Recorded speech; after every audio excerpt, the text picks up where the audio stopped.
Captain Hyun-woo Kim stood on the bridge of the U's Harmony, watching the blue and silver lights of Nexus Prime grow larger on the main screen. The massive space station was beautiful, with its spinning rings and crystal towers that caught starlight. Like jewels? He had made this trip dozens of times over the past 5 years, but it never got old. "We'll dock in 20 minutes, Captain," said his pilot. Lieutenant Mi-young Park. She was young but skilled, one of the best navigators in the human fleet. Her fingers danced over the controls as she guided their ship toward the docking bay. Hyun-woo nodded and adjusted his dress uniform. Today was important. The Galactic Council was voting on humanity's proposal to help terraform 3 new worlds. If it passed, humans would be working alongside alien species to create new homes for everyone. It was the kind of cooperation that made him proud to wear his uniform. "Sir, we're getting the usual welcome signals," reported Commander Taemin Lee from his position at the communications station. "The Vorthak are sending their crystal harmonics, and the Netherians are transmitting their gas song greetings." "Send back our standard responses," Hyun-woo said. "Let them know we're grateful for their hospitality." The bridge fell quiet except for the soft hum of the ship's systems. Hyun-woo looked around at his crew. They were good people, dedicated to building bridges between species. Humanity had been part of the Galactic Council for 50 years now, and in that time they had proven themselves valuable members of the cosmic community. Humans were natural problem solvers. When the Quellan needed help with their hive cities, human engineers found ways to improve their communication networks. When Vorthak crystal ships needed repairs, human technicians learned to work with living materials. When Netherian gas worlds faced atmospheric storms, human weather specialists developed new prediction systems. The docking was smooth, as always. Hyun-woo led his small team through the station's corridors toward the council chambers. The halls were filled with beings from across the galaxy. Tall, crystalline Vorthak glided past, their bodies catching and reflecting light in rainbow patterns. Netherians floated in portable atmosphere bubbles, their gas-based forms shifting and flowing like colored smoke. Quellan workers moved in. Perfect coordination, their shared mind allowing them to work as one. "Captain Kim." The voice belonged to Ambassador Veltar, a Vorthak who had worked with humans for many years. His crystal body pulsed with warm golden light, a sign of friendship. "How good to see you again." "Ambassador," Hyun-woo replied with a slight bow. "I hope the council is ready for our presentation." "Oh, I'm sure they are very interested in what humanity has to offer," Veltar said. Something in his tone made Hyun-woo pause, but the crystal being was already moving away. The council chambers were enormous, with seats arranged in a great circle. Each species had its own section designed for their needs. The Vorthak sat on crystal platforms that enhanced their natural light. The Netherians floated in specialized atmospheric zones. The Quellan section hummed with quiet mental communication. Hyun-woo took his place at the human delegation's table. Beside him sat Dr. Mi-young Park, humanity's chief xenobiologist, and several other human officials. They had spent months preparing for this presentation. "The council recognizes the human delegation," announced the session leader. An ancient Vorthak whose crystal body had turned deep blue with age. Hyun-woo stood and activated the holographic display. Images of green worlds and bustling space stations filled the air above the chamber. "Honored members of the council, humanity requests permission to lead the terraforming of systems 7,742, 8,891, and 9,034. Our projections show we can create habitable worlds for all species within 15 years. He spoke for 30 minutes, outlining human plans and technologies. The presentation went well, with several aliens asking interested questions, but something felt wrong. The usual warmth was missing. Conversations between different species seemed hushed and secretive. When the presentation ended, the council voted. The terraforming proposal was rejected by a large margin. "I don't understand," Dr. Park whispered to Hyun-woo as they gathered their materials. "The proposal was solid. We've done this kind of work before." Before Hyun-woo could respond, his communicator buzzed with an emergency signal. He stepped into a private alcove to take the call. "Captain, this is Dr. Sojin Han from Intelligence." The voice was tight with urgency. "You need to return to Earth immediately. We've intercepted communications that you need to see." "What kind of communications?" "The kind that change everything, sir. Please hurry." The trip back to Earth felt longer than usual. Hyun-woo spent most of it in his quarters, trying to make sense of what was happening. 50 years of cooperation, and suddenly the aliens were acting strange. It didn't make sense. Dr. Sojin Han was waiting for him at Earth Defense Headquarters. She was a small woman with sharp eyes and the kind of serious expression that meant bad news. "Captain, what I'm about to show you is classified at the highest level," she said, leading him into a secure briefing room. 3 days ago, our deep space monitors picked up this transmission. The recording that played made Hyunwoo's blood run cold, alien voices speaking in their own languages, but the translation was clear.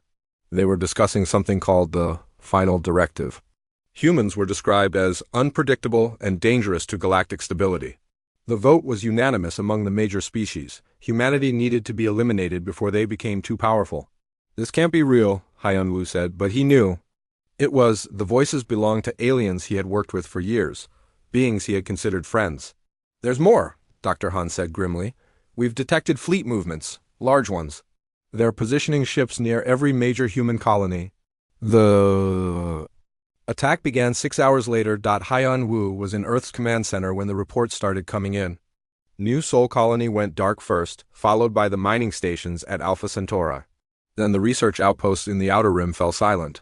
Sir, we're getting a transmission from Colony 7, Lieutenant Park's voice cracked as she spoke. It's bad? The screen showed chaos. Buildings burning, ships firing down from orbit, people running through streets filled with smoke. In the middle of it all stood Da Yun Song, the colony administrator. Her face was covered in dirt and blood, but her voice was steady. This is Colony 7. We are under attack by Vorthek forces. They gave no warning, no chance to surrender. They're targeting civilians, schools, hospitals. This isn't war, it's murder. The transmission cut to static. More reports flooded in. Humanity's colonies were burning across 12 star systems. 200 million people were dead, missing, or trapped on worlds under alien control. The species that had welcomed humanity into the galactic community were now trying to wipe them out completely. Hyun-Woo stood in the command center, watching the tactical display as red marks appeared where human worlds had fallen silent. 50 years of friendship, cooperation, and trust had been a lie. The aliens had been planning this all along, waiting for the right moment to strike, but they had made one critical mistake. They thought they knew humanity. They thought humans would panic, surrender, or flee into the darkness between stars. They were about to learn that they had never really understood their human partners at all. In trying to destroy humanity, the aliens had awakened something that had been sleeping during the long years of peace, something that their careful studies and cultural exchanges had never revealed. They were about to discover what humans became when their families were threatened, their homes burned, and their trust betrayed. The age of cooperation was over. The age of consequences was about to begin. Admiral Jun Seo Yoon had not slept in 3 days. He stood on the bridge of the UES Defiance, staring at the tactical display that showed the destruction across human space. Red dots marked where colonies had gone silent. Yellow dots showed worlds still under attack. Green dots showed the few places where humans still held control. There were not many green dots left. Admiral, we have another report from the Outer Rim, said his tactical officer, Lieutenant Eun-ji Kim. Her voice was steady, but her hands shook as she handed him the datapad. It's from the research station at Kepler 442. Jun Seo read the report in silence. 3,000 scientists and their families had been conducting peaceful research on alien plant life.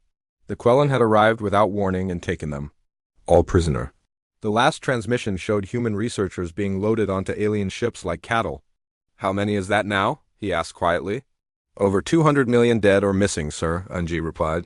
The aliens hit us at the same time across 12 systems. It was coordinated perfectly. Jun Seo closed his eyes for a moment. 200 million people, families he had sworn to protect. Children who would never grow up. Scientists who had dedicated their lives to helping other species. All of them gone because humanity had trusted the wrong people. On Earth, the emergency meetings had been going on for hours. Jun Seo watched the live feed from the Global Defense Council chambers. Politicians and military leaders argued back and forth about what to do next. We need to try diplomacy, said Haijin Lee, the head of Earth's diplomatic corps. She was a small woman with gray hair who had spent her life building relationships with alien species. There must be some mistake. We can negotiate a peaceful solution. Young-Soo Park, the director of Human Defense Forces, slammed his hand on the table. Negotiate? They murdered our children. They destroyed our homes. What is there to negotiate? We don't know why they did this, Haijin insisted. Maybe they were scared of something. Maybe there was a misunderstanding. We've lived in peace. For 50 years, the peace was a lie, Young-Soo shot back. They were planning this the whole time. While we were helping them, learning from them, trusting them, they were getting ready to kill us all. The argument might have continued for hours, but then the new footage arrived. Dr. So Jin Han from intelligence entered the chamber with a grim expression. She activated the main screen without saying a word. The images that appeared made everyone in the room fall silent. They showed human prisoners in Quellan laboratories. Scientists in white coats were conducting experiments on living humans. Men, women, and children were strapped to tables while alien researchers studied their reactions to different types of pain and fear. This was broadcast on Quellan communication networks 2 hours ago, Dr. Han said quietly. They're not hiding it? They want their people to see what they're doing to us. Haijin Li sat down heavily, her face pale. The footage continued, showing more horrors. Humans being dissected while still alive, children separated from their parents, families being broken apart for different types of research. They're studying us, Dr. Han continued, trying to understand human psychology, human pain tolerance, human social bonds. They want to know what makes us work so they can break us more efficiently. The room stayed quiet for a long moment. Then Young-Soo Park spoke, his voice cold and controlled. I think we're done talking about negotiations. That evening, Jun Seo received new orders. He was to report to a classified facility on the dark side of Earth's moon. The location was so secret that most government officials didn't know it. EXISTD Dr. Sung-Ho Nam was waiting for him in the underground laboratories. The scientist was older now, with white hair and tired eyes, but Jun Seo remembered him from the early days of human space exploration. He had been involved in some very dangerous research before the peace treaties banned certain types of weapons. Admiral, welcome to Project Prometheus, Dr. Nam said, leading him through corridors filled with sealed laboratories. We've been keeping these technologies locked away for 50 years, hoping we would never need them. What kind of technologies? Jun Seo asked. Dr. Nam stopped in front of a massive vault door.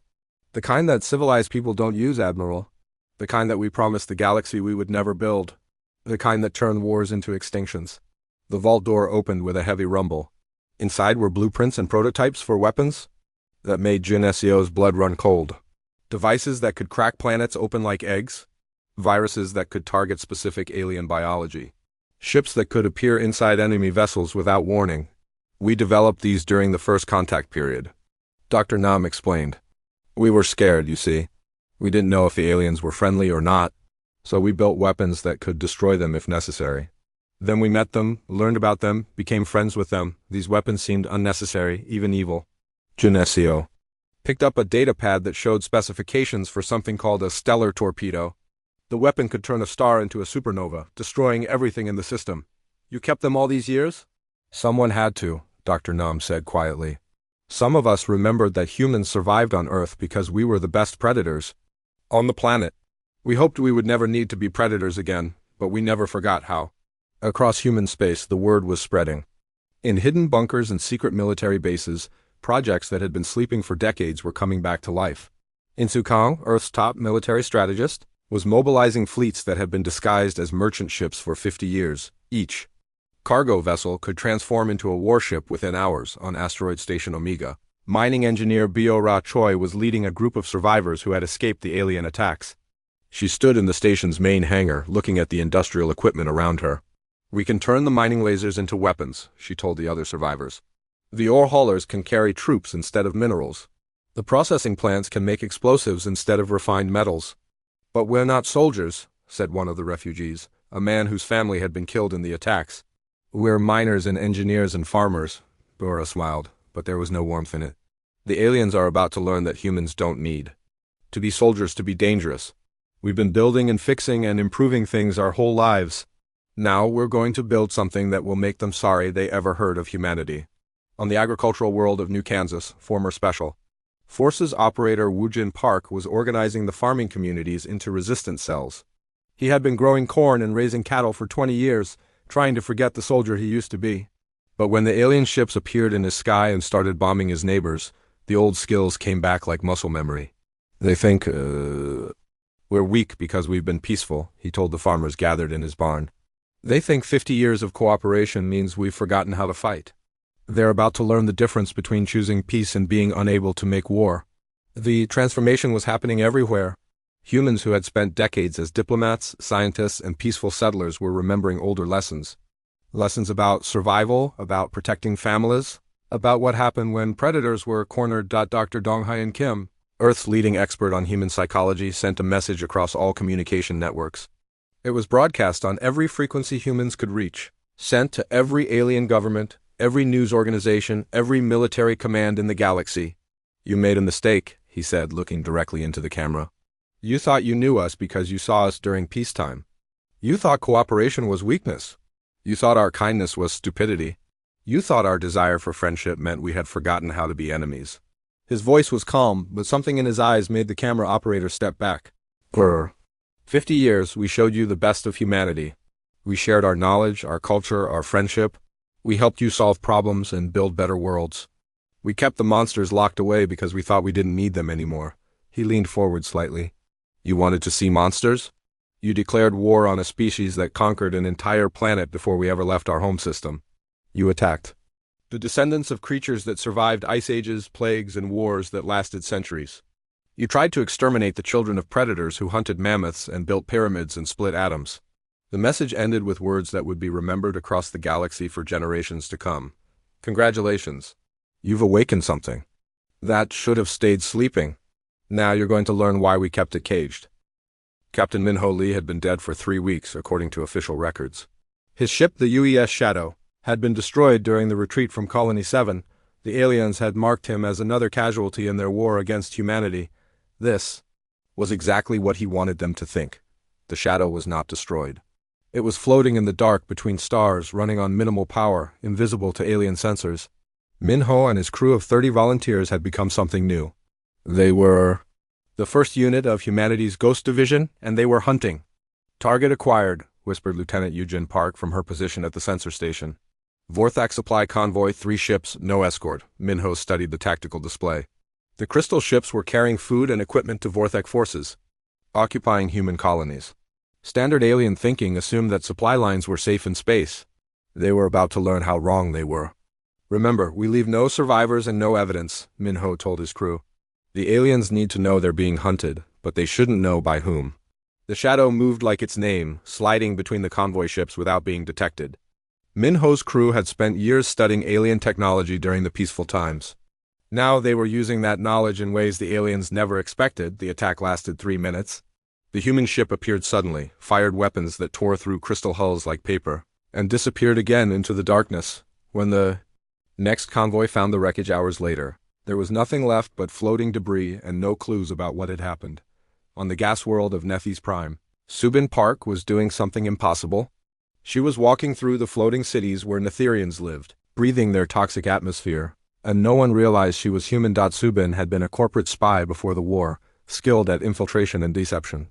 Now she wore a modified environmental suit that made her look like a Netherian worker. The suit was a masterpiece of human engineering, created by Dr. Soho Nam's team specifically for missions like this. She moved through the city's atmospheric processing center, placing small devices in key locations. The nanobombs were invisible to alien sensors and would activate in exactly 6 hours. By then, Subin would be far away. Package delivered, she whispered into her communicator, moving to extraction point. The bombs went off just as the city was beginning its sleep cycle. Instead of clean, breathable gas, the atmospheric processors began pumping out poison. The Netherians had no time to react. Their own life support systems became weapons against them. Su-Bin watched from her hidden ship as the floating city slowly fell from the sky. Thousands of Netherians died in their sleep, poisoned by the very air they needed to live. It was exactly what they deserved after what they had done to human children. In the deep void between galaxies, Commander Changmin Kim stood on the bridge of humanity's most terrifying creation. The Yu's World Killer was a ship the size of a small moon, built using technology that had been locked away since the early days of human space exploration. Target acquired, sir, reported his weapons officer. The Vorthak crystal farms are directly ahead. Chang Min looked at the massive structures floating in space. The crystal farms were where the Vorthak grew their living ships, a process that took centuries. Some of the formations were older than human civilization. They were beautiful, delicate, and absolutely irreplaceable. Fire, Chang Min said quietly. The World Killer's main weapon was a gravitational cannon that could crack planets. When it fired on the crystal farms, the ancient structures simply ceased to exist. Centuries of Vorthak culture and technology turned to glittering dust in seconds. The alien fleet that arrived to investigate found nothing but empty space where their most precious heritage had once grown. No human ships, no messages, no explanation. Just emptiness where their future had been. Back on Earth, Dr. The Jin Song was working in a laboratory that officially did not exist. She was developing weapons that violated every treaty humanity had ever signed about biological warfare. But those treaties had been made with species that were now trying to murder every human in the galaxy. The adaptation virus is ready for testing, she told her assistant, Dr. Min Jae Kim. It's designed specifically for Quellan biology. The virus was a marvel of human science. It would spread through the Quellan's hive mind, turning their greatest strength into a crippling weakness. Instead of perfect coordination, infected Quellan would experience chaos, confusion, and madness. Are you sure it will work? Dr. Kim asked. I'm sure, Dr. Song replied. The Quellan share everything through their mental network, their thoughts, their emotions, their experiences. The virus will share itself the same way. One infected Quellan will eventually infect their entire species. The first test came when human agents released the virus on a Quellan-occupied world. Within days, the perfect coordination that made Quellan soldiers so effective began to break down. They started fighting each other instead of hunting humans. Their hive cities fell into chaos as infected minds spread madness through their shared consciousness on Earth. Jae-sung Park had a different kind of weapon. He was in charge of psychological warfare, and he was very good at his job. His latest project was a series of videos that would be broadcast to every alien species in the galaxy. The first video showed human children learning to fight. Not regular military training, but something much more disturbing. 5-year-olds practicing with knives. 10-year-olds building explosives. Teenagers volunteering for suicide missions against alien targets. Every human child is now a potential soldier, the narrator explained calmly. Every human family is now a military unit. Every human settlement is now a fortress. You wanted to exterminate us. Instead, you have created an entire species of warriors. The second video was even worse. It showed elderly humans volunteering to pilot bomb ships into alien facilities. Grandmothers and grandfathers, people who should have been spending their final years in peace, were instead choosing to die killing aliens. We do not fear death, the narrator continued. We have faced extinction before and survived. Our elderly remember what it means to sacrifice everything for the survival of their children. They are honored to die taking you with them. The final video was the most terrifying of all. It showed human prisoners in alien camps not begging for mercy or trying to escape, but asking to be allowed to fight. Humans who had been captured and tortured were volunteering for combat missions instead of accepting rescue. You cannot break us, the narrator concluded. Pain makes us stronger, loss makes us more determined. Every atrocity you commit creates more warriors. Every human you kill is replaced by 10 who want revenge. You are not fighting an army. You are fighting an entire species that has decided you must die. The video spread across the galaxy faster than any virus. Alien leaders watched in growing horror as they realized what they had done. They had not started a war with humanity. They had awakened something that would not stop until every alien species was extinct or enslaved. Reports began flooding back to alien command centers. Human ships appearing in impossible places. Supply convoys vanishing without a trace. Colonial worlds going silent one by one. Atmospheric processing plants turning into weapons. Ancient cultural sites being destroyed with surgical precision. The humans were not fighting like civilized beings. They were fighting like the predators they had always been beneath their peaceful facade. They struck from the shadows, left no survivors, and disappeared before reinforcements could arrive. Commander Kyung-hoon Lee, now in charge of all human military operations, sent a simple message to the Galactic Council's emergency session on Nexus Prime. The message was broadcast on every frequency, transmitted to every alien government, and delivered personally to every species leader. You started this war because you were afraid of what humans might become, the message said. Now you will learn what humans actually are when you threaten our families. We are coming for you, all of you, and we will not stop until every world that participated in this betrayal is nothing but dust floating in space. The message ended with coordinates and a timestamp. If you want to surrender, you have 72 hours to gather at Nexus Prime. After that, we stop taking prisoners. Across the galaxy, alien species that had ruled for thousands of years began to understand that they had made the worst mistake in galactic history. They had attacked the one species that was truly capable of ending them all. The hunt had begun, and humanity would not stop until it was finished. Admiral Soo-min Park stood in the command center of the UES Retribution, reading battle reports that would have seemed impossible 3 years ago. The war that the aliens thought would last weeks had stretched into years, and humanity was winning. Admiral, the latest casualty reports, said his aide. Lieutenant Bo Young Kim. She handed him a datapad with numbers that told the story of galactic destruction. Vorthak forces down by 70%. Netherian colonies reduced to 12% of original population. Quellan hive-worlds ... Well, most of them have gone completely silent. Sung Min nodded grimly. The aliens had started this war expecting a quick extermination. Instead, they had awakened something that was methodically hunting them across the galaxy. What they had? Mistaken for weakness was actually restraint. Now that restraint was gone forever, what about our new weapons? He asked. Engineer Han-Na Kim reports the jump bombs are ready for mass production, Bo Young replied. We can now teleport explosives directly inside enemy ships. No shield or armor can stop them? The jump bombs were Han-Na's masterpiece. During peacetime, she had been designing teleportation systems for cargo transport. When the war began, she realized the same technology could deliver death instead of supplies. The bombs materialized inside alien ships, in their engine rooms, their command centers, their life support systems. There was no defense except to never let human ships get close. Enough to target them, but humans no longer needed to get close. Dr. Tae-hyung. Lee had solved that problem in the most terrifying way possible. Tae-hyung had been a theoretical physicist before the war, studying black holes and gravitational anomalies. Now he was weaponizing them. His latest creation was a guided black hole. Small enough to control, but powerful enough to devour entire star systems. The test was successful, Admiral, reported Dr. Lee from his laboratory ship. We can now aim black holes like bullets. The Vorthak homeworld's outer system is completely gone. 3 planets, 2 asteroid belts, and 17 moons, all consumed. The alien survivors of that attack described it in their terrified reports to their leaders. A small darkness appeared near their star, no bigger than a human fist. Then it began to grow, pulling in everything around it. Planets cracked apart as they were drawn into the void.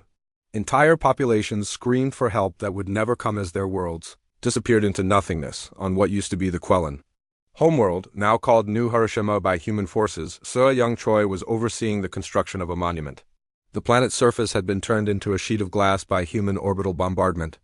In the center of the dead world, human engineers were building a structure from the crystallized remains of the planet's former inhabitants. The inscription is finished, Commander, reported her aide. You wanted it visible from orbit?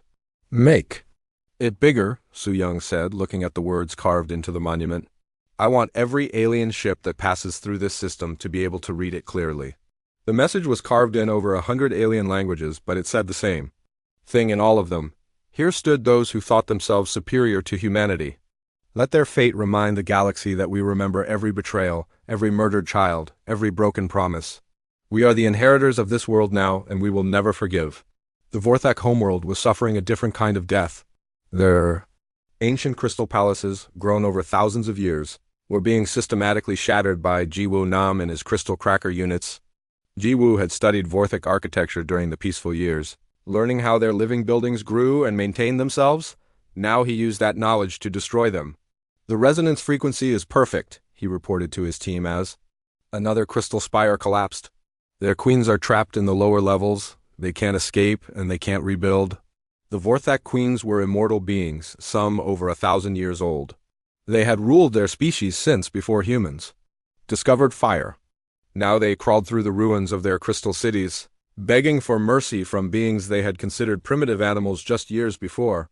Please, one queen transmitted to Jiwoo's forces, we surrender, we will serve. We will do anything you ask. Just stop the destruction. Jiwoo looked at the broken crystal being that had once commanded fleets capable of destroying solar systems. You had your chance to surrender 3 years ago, you chose war instead. Now you get to experience what humans call consequences. In the gas giant systems where Netherians lived, Era Park had become known as the Netherian Slayer. She had perfected the art of atmospheric warfare, turning the aliens' life-giving clouds into weapons against them. Her latest innovation was a chemical agent that turned Netherian gas into acid. Deploy the atmospheric converters, she ordered her fleet as they approached another Netherian colony. I want their sky to burn. The Netherians watched helplessly as their beautiful cloud cities dissolved in acid rain. Their children died gasping in air that had become poison. Their elders, beings who had lived for centuries in peaceful contemplation, writhed in agony as their gas-based bodies were eaten away by chemicals designed specifically to target their biology. Ara kept a collection in her personal quarters. Diplomatic medals and peace awards that had been given to her by alien ambassadors during the years of cooperation. Each medal represented a species leader who had smiled at her, shared meals with her, and promised eternal friendship while secretly planning humanity's extinction. "I trusted you," she whispered to an Etherian peace medal as another colony died. Below her ship, "My children trusted you. Now your children pay the price for your lies." The final phase of the war was beginning. Admiral Dongwoo Kim had spent 2 years preparing for this moment. His armada was unlike anything the galaxy had ever seen. It was not just a fleet of ships, but a collection of weaponized planets, each mobile world had once been an alien colony. Human engineers had hollowed them out, installed massive engines, and turned them into planet-sized weapons. The former Quellan research world of Mindak was now a giant projectile launcher. The old Vorthak manufacturing planet of Christos had become a mobile crystal-growing facility that produced living weapons. "All mobile planets report ready, Admiral," said his fleet coordinator. "We have 17 weaponized worlds, 43 asteroid fortresses, and over 2,000 conventional warships." Dongwoo looked at the tactical display showing the route to Nexus Prime. The remaining alien fleets were gathering there for their final stand. They still outnumbered humanity's forces, but numbers no longer mattered. The aliens were fighting with weapons designed for civilized warfare. Humans were fighting with the tools of extinction. "Signal all ships," Dongwoo commanded. "Begin final approach to Nexus Prime. Send a message to the Galactic Council. Tell them we're coming to collect what they owe us." The message that went out across all frequencies was simple and final. "You murdered our children and called it necessary. You destroyed our homes and called it justice. You betrayed our trust and called it wisdom. Now we will show you what humans call justice. Surrender is no longer an option. You will face judgment for every human life you took, every family you destroyed, every promise you broke. The age of alien rule is over. The age of consequences has begun." As the human armada moved toward Nexus Prime, alien leaders across the galaxy realized the full scope of their mistake. They had not started a war with humanity. They had triggered their own extinction.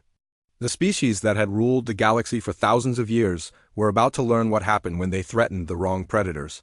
The final battle was coming, and everyone in the galaxy knew how it would end. The only question was whether any aliens would survive to remember the lesson humanity was about to teach them. The siege of Nexus Prime began at dawn on the 3rd day of the 10th month. Admiral Dongwoo Kim watched from his command ship as 17 weaponized planets took position around the massive space station. The alien fleets that had gathered for their final stand looked tiny compared to the mobile worlds that humanity had brought to end this war. "All stations report ready, Admiral," said his communications officer, Lieutenant Ji-Hyun Park. "The alien fleets are requesting permission to surrender." "Too late for that," Dongwoo replied coldly. "They had 3 years to surrender. They chose to keep fighting. Now they face the consequences." The battle that followed was not really a battle at all. It was an execution. Human weapons that the aliens had never seen before tore through their defenses like paper. Jump bombs materialized inside every enemy ship simultaneously. Guided black holes consumed entire fleet formations. The crystal spires of Nexus Prime shattered under bombardment from weapons that turned matter into energy. The alien commanders tried everything they could think of. They sent messages of surrender, offers of tribute, promises to serve humanity forever. But the human response was always the same: silence, followed by more destruction. 72 hours after it began, the siege was over. Nexus Prime was a broken shell floating in space, its beautiful towers reduced to twisted metal and shattered crystal. The alien fleets were gone, consumed by human weapons or scattered into the void. First speaker Hyojin Lee stood in what had once been the Galactic Council chambers. The great circular hall where alien representatives had once sat in judgment of lesser species was now a ruin. Broken seats lay scattered across a floor covered in debris and the ashes of those who had thought themselves superior to humanity. "Bring them in," she ordered. The surviving alien leaders were led into the chamber in chains.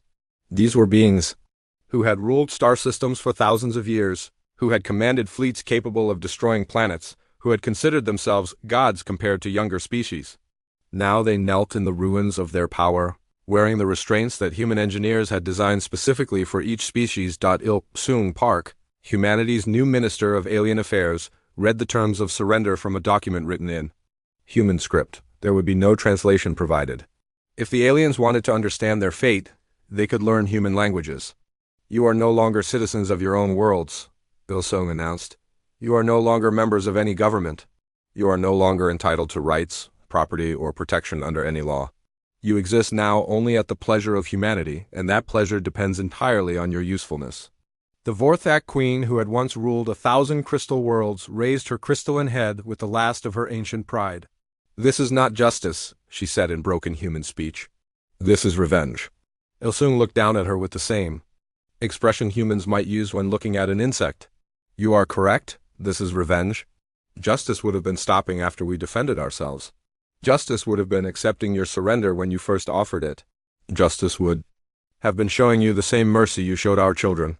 He paused, letting his words sink in. "But you taught us that justice is for equals. And you made it very clear that you do not consider us your equals.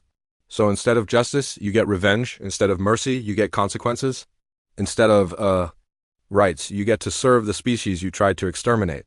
On Earth, former human rights lawyer Jae Kim was conducting the trials of alien war criminals. The irony was not lost on her as she sat in judgment of beings who had once viewed humans as barely intelligent animals. The trials were broadcast across the galaxy so that every surviving alien could understand the new order. "You are charged with genocide, crimes against sentient beings, and violation of every treaty your species ever signed," she told a Quellan commander who had participated in the destruction of human colonies. "How do you plead?" "I followed orders," the alien replied through a translation device. "I was protecting my species from a future threat." "Your species identified human children as threats," Juhi said quietly. "Your species decided that human families needed to be destroyed for galactic safety. Your species chose to murder 200 million innocent beings rather than face the possibility that humans might someday challenge your authority." She looked at the alien with eyes that had seen too much death, too much betrayal, too much evidence of what civilized species were capable of when they thought no one could stop them. "You have been found guilty. Your sentence is life in the labor camps on the worlds your people destroyed.